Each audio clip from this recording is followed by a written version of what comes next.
this week's episode of In the New, I am joined by photographer Shana Novak. Shana is an established commercial still life photographer based in New York City and is now beautifully known as the Heirloomist. Shana works with a team of talented, highly dialed in stylists, techs, and agents, turning ideas into images seamlessly. She's worked with publications and brands such as AARP, Beekman, Bloomingdale's, Condé Nast, Procter & Gamble, Joe Fresh, Men's Journal, Victoria's Secret, The New Yorker, Time, US Weekly, and many more to bring images to life in her photography. She works out of her studio in New York City and a few years ago began her journey as the Heirloomist. I first found Shana through a YouTube video, a news video of her talking about the Heirloomist. I have always had a passion for heirlooms and really use that as a guiding force in my consumerism and also in really telling stories from my heritage and my grandmother's. And so as I was doing some research, trying to find other people's research on heirlooms, I came across Shana and the Heirloomist and just completely was enthralled by her story and what she works on every day. Their approach is, that objects have personalities and that it's their job to make them shine.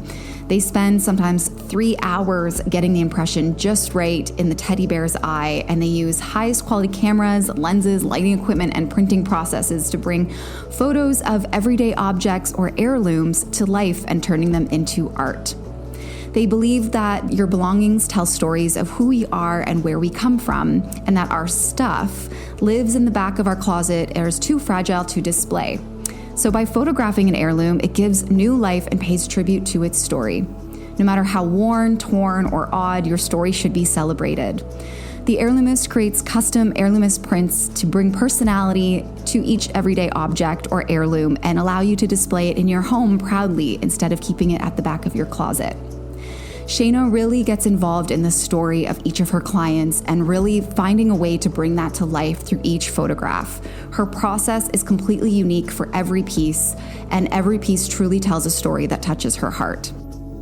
Before we head into this week's episode, I just wanted to give you guys a little note that because of the way we record this podcast via Zoom, and with our guests having many different setups of microphones and locations and things like that, of course, some technical difficulties or feedbacks on microphones can happen. In this week's episode, you'll hear a few little malfunctions with our microphones, but not to worry, this episode is amazing, and Shana's story is still so incredible and something that I think about almost every day in the way that she tells her stories. So I can't wait for you guys to hear and enjoy this week's episode.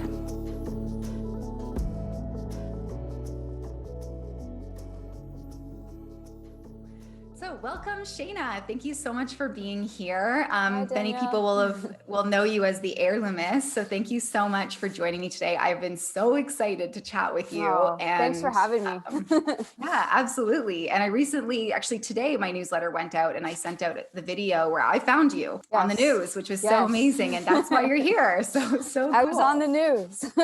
Yeah. So I guess to get started, I wanted to just ask if you want to share a little bit more about you and how you became the Heirloomist. Yes. Well, I kind of have, I guess, what you would call a day job as well as a commercial still life photographer. So I basically, I work for a lot of big name brands doing their product photography.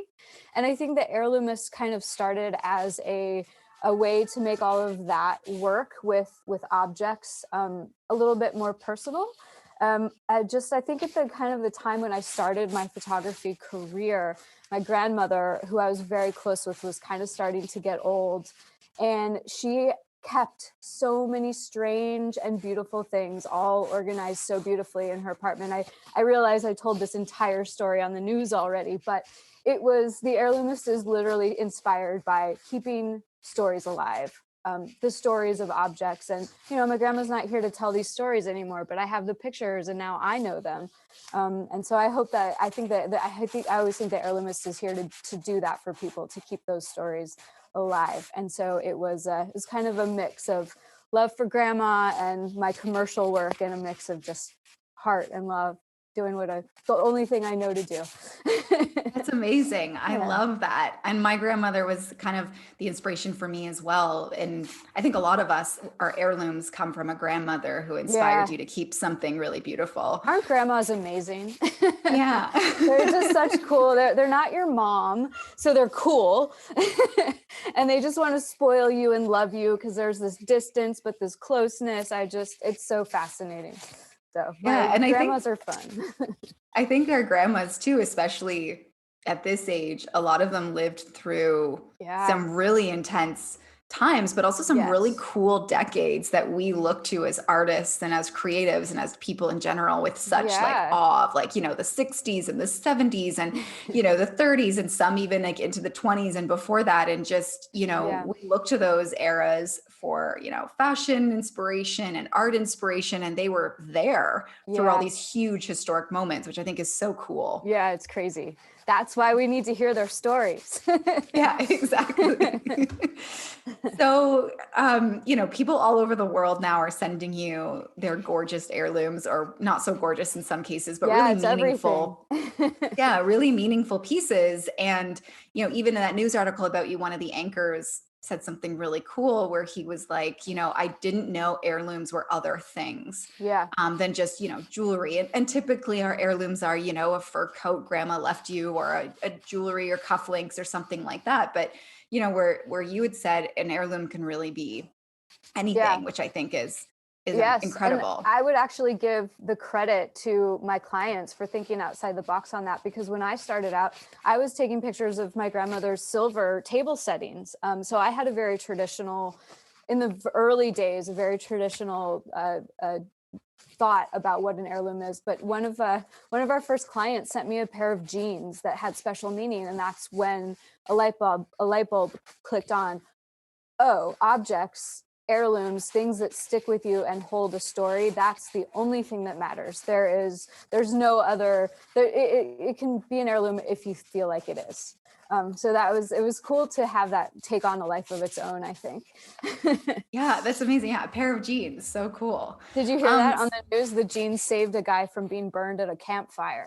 So yeah, yeah, that's it's just, and incredible. he kept them in a drawer, and his wife was like, all right, so you have a big birthday coming. Let's celebrate you still being alive after this fire, and let's celebrate the jeans. So that was the first time when I was like, all right, it can be wacky or special. It doesn't have to be expensive. It can just be an incredible, fun story.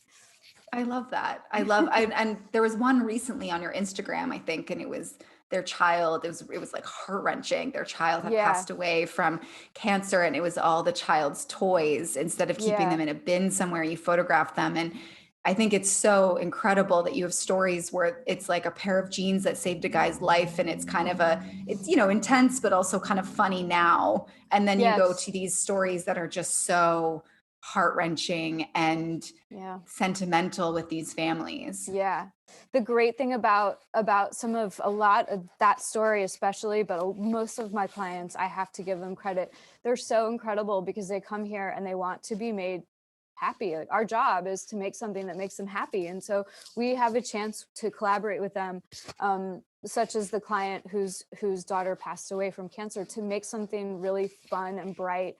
And when they look at it, they feel good now, instead of just sort of feeling bad about these toys tucked away in a box somewhere. So I really believe that the intense and the sad stories that we have to work with turn out to be such positive things Yeah. for people. So that's one of the things I'm so grateful for that I get to do.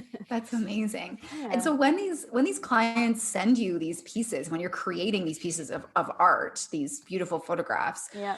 what do you look for in the object to decide like the creative direction of the piece? Like, what's your creative process when you get these objects? Because they're all so Yeah. different. They're so different.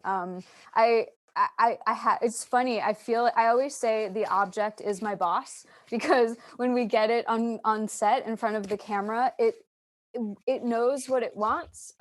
Obviously, we have to use a series of strobe lights and reflective materials and special lenses to make the various different parts and details of an object really shine. And obviously, that's a lot of our process to make those sort of professional level, high level technical decisions, but it's really fun to just sort of let the object say, no, this is my best side. It's like, That's so it'll tell funny. you what it wants. We actually had a little kid's trike, a tiny little bicycle on set the other day, and it's very old. And so some of the nuts and the bolts and the handlebars were sort of broken from the years. And we tried to make it stand up straight, and it would just sort of collapse. And we try to make it stand up straight, and it would just sort of collapse. But then we realized there's a bicycle bell on the handlebar in the shape of a cheeseburger, and it was falling just right into the lens so that the cheeseburger was the funniest part of the picture. So we had to just sort of let the bike do its thing so that all of its parts really shined. And you have to let go of that like perfection sometimes with older objects, especially, and just let them say, this is how I feel today. This is how I want to look today. So I don't know. It's a long story, but they'll tell you what they want.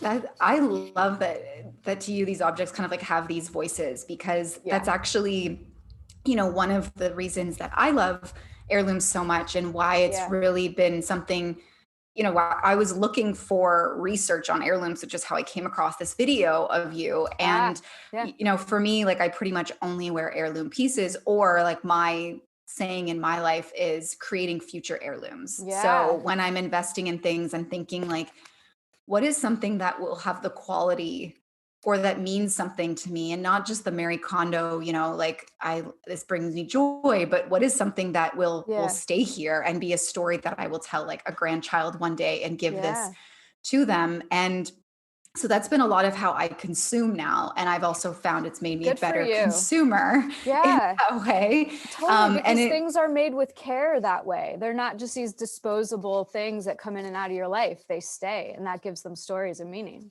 I love that. Yeah. And it makes me want to take care of them, because I look at like the first time I ever came to Paris, I was 23. And it was like my lifelong dream to come here. And now I live here. But before that, it was just to be here. And I put some money aside on my trip, and I'm like, I'm going to buy a piece of jewelry that's stupidly expensive, but is going to be really beautiful. And the idea is that this is going to last forever. And this is always going to be a piece that I'm like, this was my first trip in Paris. This is when like I realized a dream. And I shopped and shopped and shopped. And in the end decided on like this Hermes bangle. And it was like a limited edition. And it was so expensive, but it was so Parisian and so classic. And every time I look at it, though, I think one day my daughter or granddaughter is going to ask me to borrow it. And they're going to think it's so cool that they're wearing this vintage Hermes bangle that my grandma bought in 2000 something. And, and so every time I look at it, I put it away with so much care, because I'm already thinking of this fictitious human that will want to borrow it. And so how can I keep it for them as this heirloom that will tell like a part of my story? And maybe I didn't live through World War II, but I mean, we're living through a pandemic. So this is the new version, I guess. So why do you feel like it's so important to keep pieces from the past or be creating future ones? Like, what do you feel like they add to the world? I think it's, we are the keepers of the stories of the past, and the grandmas that did the crazy things in the 30s.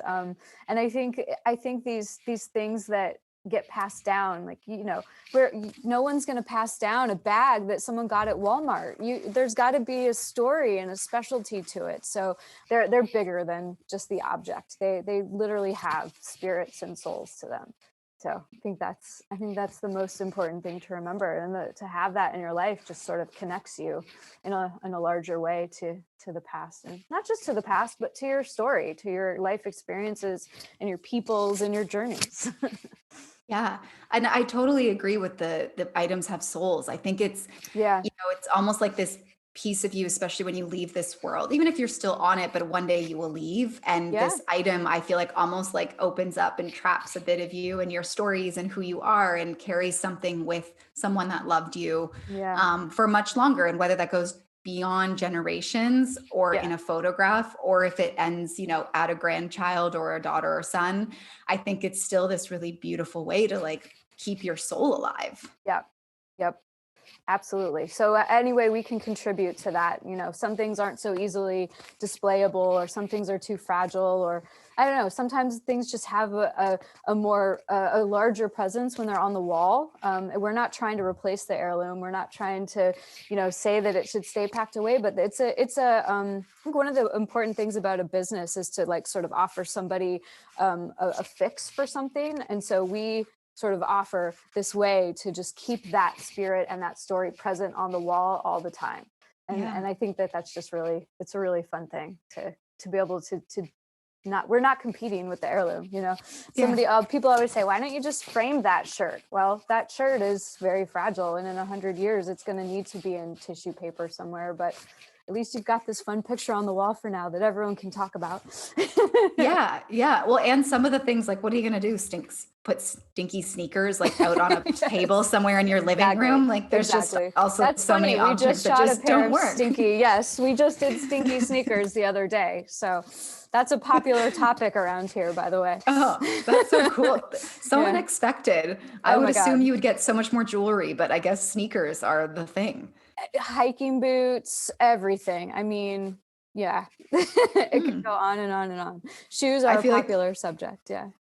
Which is, I'm sure you could go even further into that of, walking a mile in someone's shoes and how shoes can tell such a story, how you physically walk in them, but also where they've been. And that crazy story of the Iraq journalist that you mentioned in the news article of his boots still having, the dust and some blood on them. It's just, that was deep. Wow. That was one of my first commissions too, back when I first started. So that was, no pun intended, that was like Heirloomist boot camp, because I got that rush of emotional connection, and oh my gosh, I have to be professional and perform right now and take this picture. I can't be I can't be so emotional about what's in front of me. Just do your job, Shana.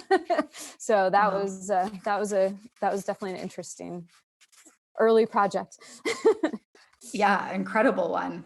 And on that note, what are some of the heirlooms in your life, and what stories do they tell? I know you have your grandmother's silverware that kind of started this journey, but are there some other stories and heirlooms that are dear to your heart? Yeah, my grandparents, they kept the strangest things, and I think one of my favorite, the most bizarre, my most favorite thing is my grandfather kept his gold teeth fillings. Nobody knows why we have them. No one knows, why they're actually out of his teeth. He's not with us anymore. But he lived through the Depression. He lived through a really crazy hard time in American history. And he knew, it tells me that my grandfather knew the value of things. And I think about them in his mouth, and like, why did he keep them? It's just like, but in those days, to have a gold tooth filling was probably really something. So for me, it's just a fun little window into his life experience. What else do I have that's really strange? I have my pocket knife from summer camp. That's another fun one. I don't know why my parents thought giving a 9-year-old a pocket knife was a good idea, but it was a long time ago. It's like, we just whittled sticks. We didn't really hurt anything.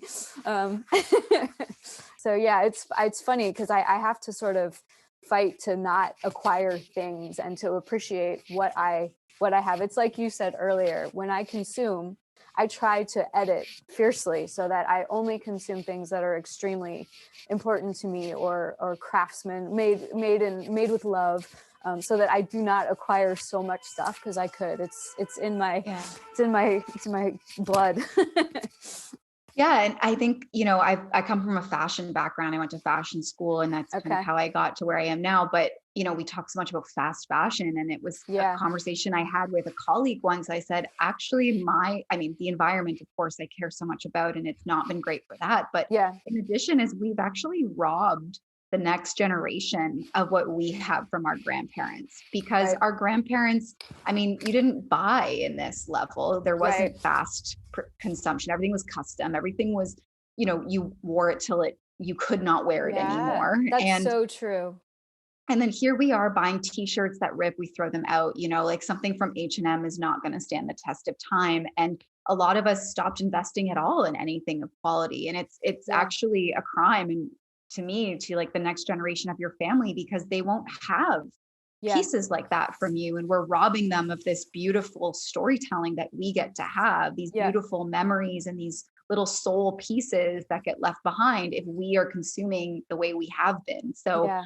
my hope is always that, we go into more of this creating future heirlooms thought process in our consuming. It's Right. also way more fun, I think, than Yeah. just buying whatever. I do think there's been a little bit of a shift lately back to, I don't know if it's, like the arrival of Etsy or the word bespoke suddenly came on everyone's radar, but I do feel like, dare I say, kids these days or a certain generation, I do think they sort of turned a little bit of their radar to things that were made well, or not so much this disposable thing. I know it sort of turns into a socioeconomic thing sometimes, but I think Instagram plays a big part too, because they're the ones that are, they're basically sort of little businesses where you can support a craftsman, somebody really making something with heart. So I think I do sense, and it makes me feel great to see that turn away from Zara and H&M.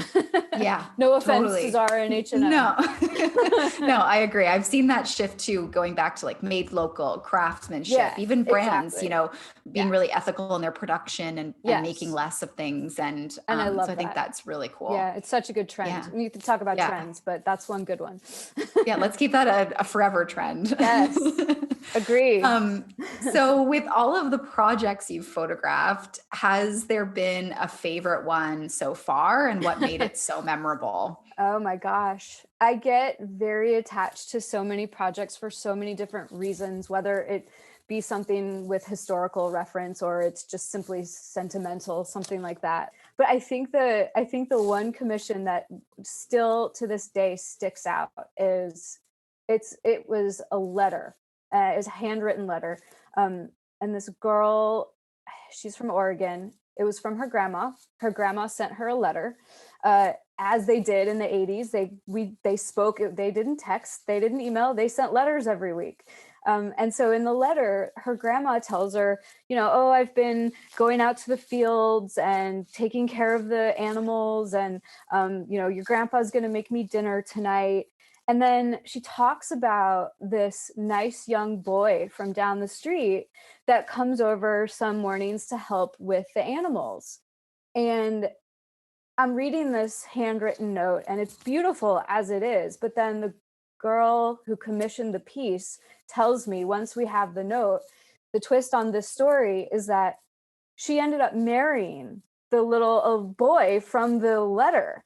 And she sent me a picture of her and all of their children. So she kept this note all these years because in like 1983, her grandma wrote her a note about this nice boy down the street, and she ended up marrying him. So Oh my it's that gosh. kind of just brilliant connection. And, it's just a piece of paper. It was in a drawer, but now it's 3 feet tall, and it's an ode to the universe and connection and just, communities, and how cool it is when things end up that way. So Oh my gosh. that's definitely a favorite. What an amazing piece to have to start a marriage off with, and Yeah. like show your kids is, look, your great grandmother told me about this boy, and here he is. Yeah. Okay, so another question I had for you is, I mean, right now you're the Heirloomist, you're also shooting for other brands. Where Yeah. do you see yourself taking this art form in the future? I think in the new year, we sort of have some plans to expand offerings as far as what kind of prints we offer.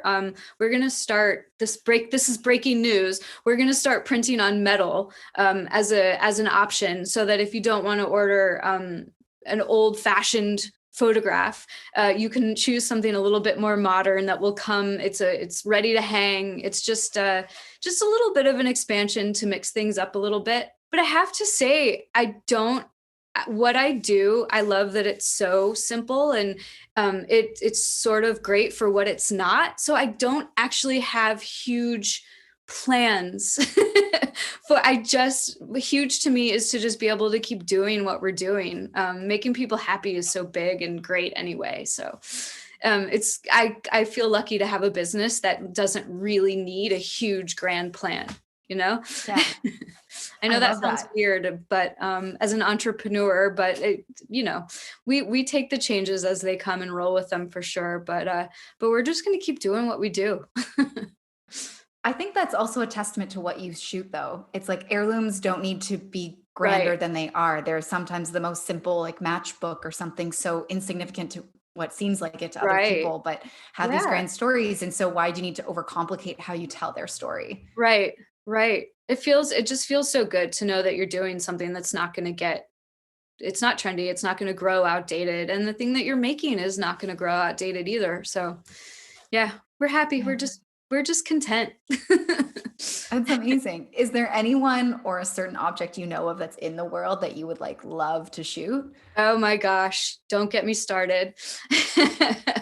We keep chasing after Gloria Steinem for those glasses of hers that she is known for. And her office is so polite and politely declines every single time. And I respect that. So Cool. yeah, I mean, they're just so iconic, and they symbolize so much, obviously, that a girl my age loves to think about. But I'd love to just photograph something that's been in outer space, or maybe something that's old that sort of stands for the new frontier, something scientific. I don't know, but it's endless. It's endless for me. That's cool. Well, if there's any astronauts listening one day, Aging all Shana's astronauts. info's there. That would be cool, like an asteroid or something. That's interesting. So I always love to ask my guests at the end, what is one thing you hope people listening today will take away and change for the better in their lives? It can be around their heirlooms or art or just in general. What's something you want to leave people with? Yeah. Well, I think a lot of it is what you touched on earlier, to just sort of focus on consuming things that matter and are not filler in our world. And I also hope that people sort of broaden their mind about what an heirloom is. It's allowed to be your grandmother's fur coat and her candelabras, and it's also allowed to be something so random as grandpa's gold teeth filling. I think when you open your mind and think outside the box a little bit, you start to connect with the stories of these objects.